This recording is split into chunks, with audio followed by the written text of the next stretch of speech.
होता है कि मैं इतना हट्टा कट्टा, मेरे जैसा ताकतवर कोई नहीं, मेरा कौन क्या बिगाड़ेगा, मेरा इतना बड़ा परिवार, मेरी धन दौलत, मेरा क्या बिगड़ सकता है। तब तक भगवान भी सहायता नहीं करते। आज जब द्रौपदी ने देखा कि अभी संसार में मेरा कोई नहीं, तब द्रौपदी ने अपने वस्त्र को छोड़ दिया है और दोनों हाथ उठा करके भगवान को पुकार दिया कि प्रभु अब आपके सिवा इस संसार में मेरा और कोई नहीं। जैसे ही द्रौपदी ने आर्त भाव से भगवान को पुकारा, भगवान ने तुरंत आकर के साड़ी का रूप धारण कर दिया। सारी बीच नारी है कि नारी ही की सारी है, सारी ही की नारी है कि नारी ही की सारी। वो दुर्योधन उस साड़ी को खींचते खींचते हार गया, लेकिन द्रौपदी को नग्न नहीं कर पाया। भगवान कहते हैं कि जब तक जीव को अपने आप का अभिमान है तब तक हम आने वाले नहीं। किया अभिमान तो फिर मान नहीं पाएगा, और होगा प्यारे वही जो राम जी को भाएगा। जब तक जीव भगवान के आश्रित नहीं होता तब तक भगवान कृपा नहीं करते।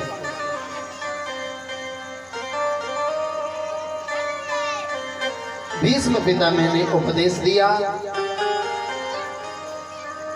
और जैसे ही उपदेश मिला कृष्ण भीष्म पितामह से कहने लगे, भीष्म पितामह मैंने सुना है कि आपने अपने जीवन में आज तक किसी से कुछ मांगा नहीं, लेकिन आज मैं कहता हूं कि अगर आपके मन में इसमें कोई इच्छा हो तो आप प्रकट करें, मांग लें। भीष्म पितामह ने कहा, कृष्ण वैसे तो आज तक मैंने जीवन में कुछ नहीं मांगा, और आपने मांगने की बात कही है तो मेरी आखिरी इच्छा है,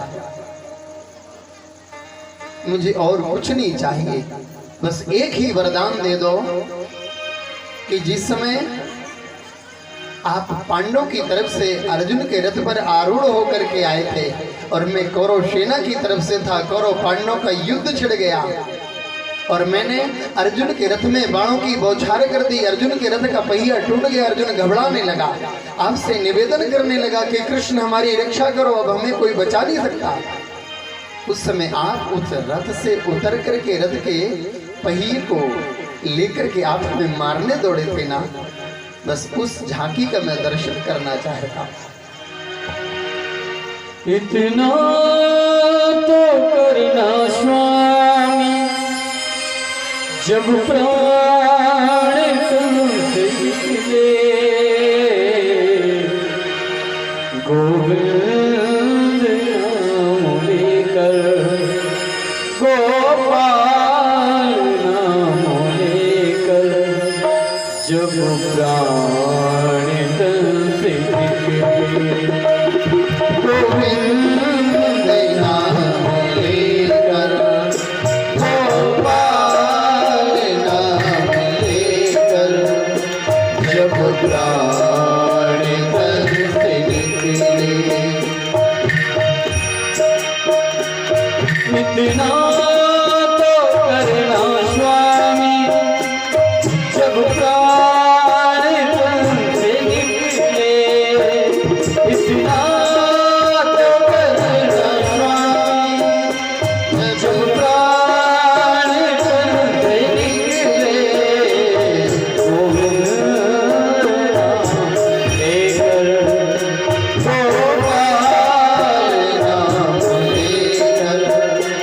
जब प्राण तन से निकले।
मेरे मुख में खुलती हो,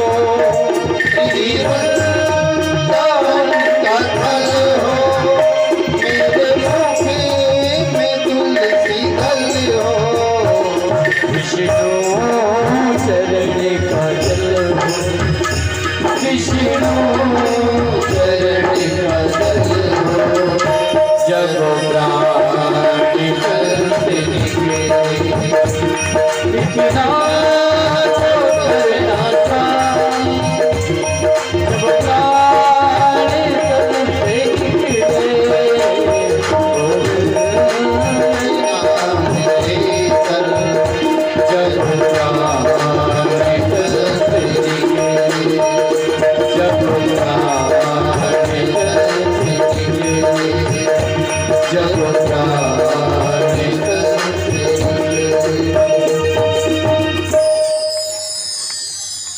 भीष्म पिता में कहने लगे, गोविंद अब मेरे जीवन की कोई कामना नहीं, कोई आकांक्षा नहीं, जीवन की एक ही इच्छा है कि आखिरी समय आपके उस स्वरूप का दर्शन हो जाए। जैसे आज भीष्म पितामह ने भगवान के स्वरूप का दर्शन किया, दर्शन करते करते भीष्म पितामह का प्राणांत हो गया। पांडवों ने देखा कि हमारे पितामह का प्राणांत हुआ, रोने लगे। रोते हुए पांडवों को देख करके भगवान ने समझाया कि महापुरुष के महाप्रयाण के समय रोना नहीं चाहिए। भगवान का संकीर्तन करेंगे, हे प्रभु इस जीव को आप अपने चरणों में सदा सदा के लिए वास दें।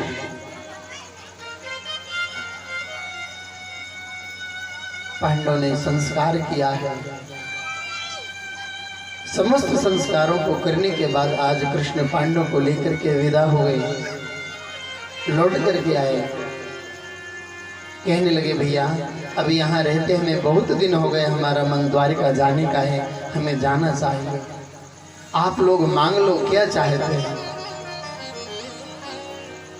सभी ने अपने अपने जो मन में भाव थे सब व्यक्त किए, लेकिन कुंती कृष्ण को बुआ कहती। ये कृष्ण है ना जो कुंती को बुआ कहते, और एक दिन कुंती ने कृष्ण को भगवान कह दिया। कृष्ण तू कोई साधारण नहीं, तू तो भगवान है। और आज जैसे ही भगवान कहा तो कृष्ण कहने लगे, बुआ अगर तुमने मुझे भगवान कहा है तो मांग लो क्या चाहते हो, आज तुम जो मांगोगी मैं देने के लिए तैयार हूं। कुंती ने कहा, कृष्ण मुझे कुछ नहीं चाहिए, मेरे पास तो सब कुछ है। मांगता तो वो है जिसके पास कोई कमी हो, और जब मेरे पास कमी नहीं तो मुझे चाहिए क्या। बार बार कृष्ण कहते, बुआ आज तो मांगना पड़ेगा। कुंती ने कहा, कृष्ण अगर देना है तो मुझे विपत्ति दे दो, मुझे दुख दे दो, सुख नहीं चाहिए। आज जब कुंती ने दुख मांगा तो कृष्ण कहने लगे, बुआ तुम्हारे बचपन से आज तक दुख ही दुख आए और अभी तुम्हारी तृप्ति नहीं हुई, तुम्हारा दुख से मन नहीं भरा, और कुछ मांग लो।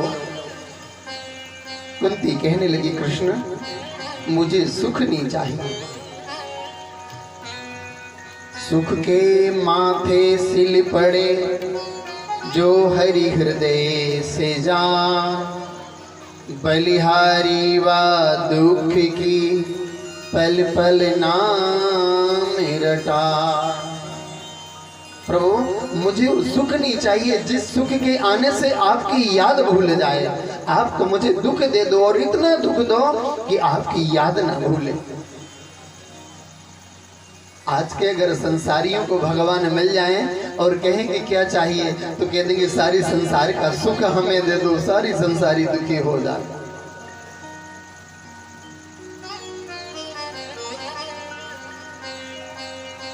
जीवन में जब सुख आता है तो भगवान भूल जाते हैं। भगवान की याद तो दुख में आती है। दुख में सुमरन सब करें, सुख में करे न कोई, और जो सुख में सुमरन करे तो दुख काहे को हो। जैसे हम दुख आने पर भगवान की याद करते हैं, अगर वैसी याद हम सुख में करने लगे तो दुख आएगा ही नहीं। दुख गया सुख आया तो परिवार की याद आई, और जैसे ही सुख गया दुख आया तो भगवान की याद आई।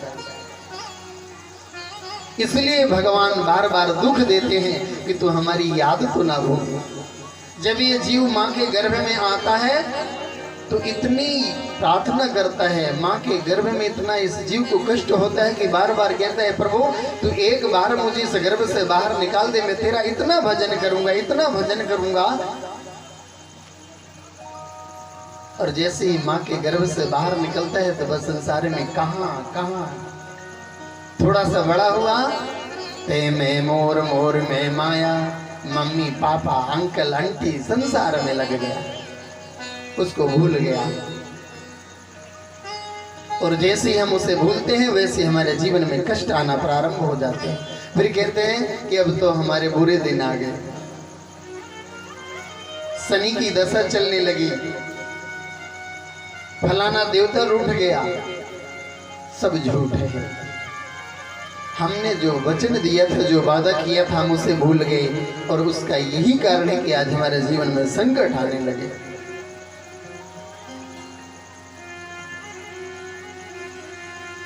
आज के लोग अगर जीवन में थोड़े से संकट आए, कोई परेशानी आई, तुरंत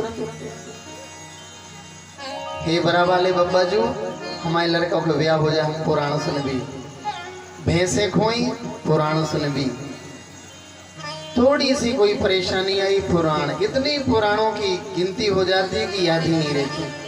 और इतने संकल्प कर देते हैं कि वो याद भूल गई, और याद भूली फिर वर्षों हुआ नहीं, फिर संकट आया तो फिर याद आई। इसलिए कभी भी संकट कितने भी आए कोई संकल्प नहीं करना चाहिए, और करो तो उसको तुरंत पूर्ण कर दो, चाहे छोटा करो या बड़ा करो, लेकिन पूर्ण कर देना चाहिए। और हम लोग इतने स्वार्थी हैं कि जैसे ही कष्ट गया वो याद भूली, फिर तो वही लीलावती कलावती की कथा हो जाती कि अभी नहीं, बेटी के विवाह में करेंगे। और उसमें भी सुना ना कितने संकट आए उसके ऊपर। तो भगवान के काम के लिए जब ये जीव संकल्प करता है और भूल जाता है तो उनको याद दिलाने के लिए भगवान कष्ट दे देते हैं कि तू अपना जो वचन किया था ना उसको तो याद कर।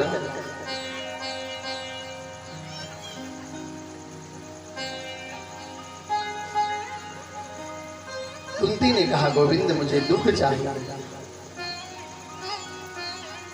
मैं सुख को